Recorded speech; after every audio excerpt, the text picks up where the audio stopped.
Hey there, it's Lucas Catton. And as we're coming up on the end of the year and end of a decade, I have been doing a little bit of writing and came up with some things that I thought I wanted to share.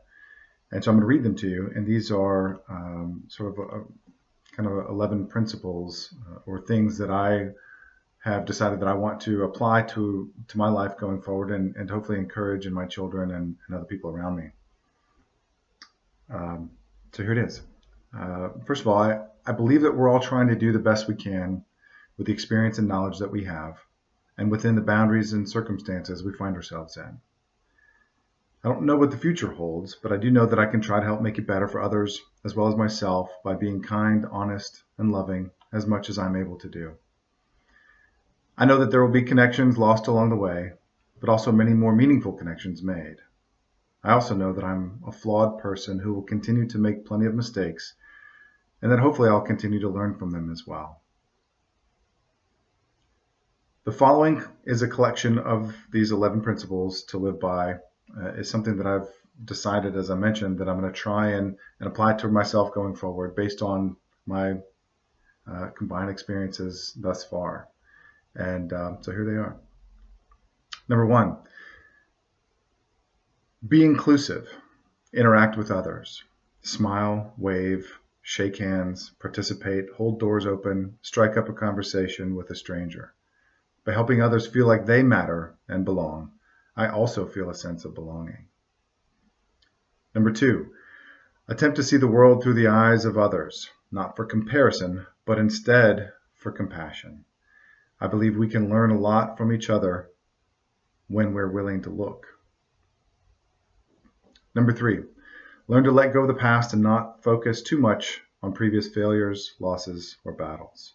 Forgive people who I have felt have wronged me. Learn from my mistakes, and stay in the current moment as often as possible by developing more resilience. Number four, follow my dreams. I write down my goals each year and then often break them down by month or by week, sometimes by day. And I try to set some pretty lofty annual goals and other personal goals, and including ones that might take many years to accomplish. At the same time, I have to remind myself that not accomplishing them doesn't make me a failure. But it's the pursuit, it's the progress that's exciting for me. Number five, try to focus on the positives rather than the negatives in life. I consider myself an eternal optimist, and the more positivity I can put my attention on, the more I will attract in return and experience around me through a higher frequency or vibration. Number six, get out and experience nature. Whether it's just taking a walk, having a garden, or taking care of some animals, I try to notice the beauty that all living things possess. Fresh flowers, a chipmunk running across the yard, or the smell of a tea olive tree. Number seven, find time and space for quiet reflection or meditation. For me, this comes in many forms, such as sitting or lying down for silent or guided meditations, mindful walks, going for a drive, and even doing things such as the dishes, taking a shower, preparing a meal. I also receive great benefit from writing. Number eight, cherish friends and family and cultivate more meaningful relationships. Connection is essential, and there are no closer connections than with those whom I love and care for the most. This simple statement cannot be emphasized enough. Number nine, adopt an attitude of gratitude and humility.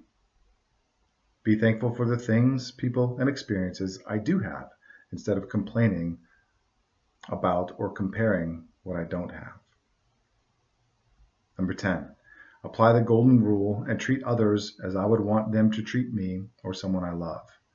Be polite, tolerant, accepting, and rid myself of judgmental thoughts and actions as much as possible. Allow them to pass when they are present, and forgive myself when I fail to do so. And number 11, look at the moon, stars, and visible planets, whenever I can, in awe, as a reminder of how vast our universe is. It helps me to remember to let go of the small problems of daily life and cherish the experience of living.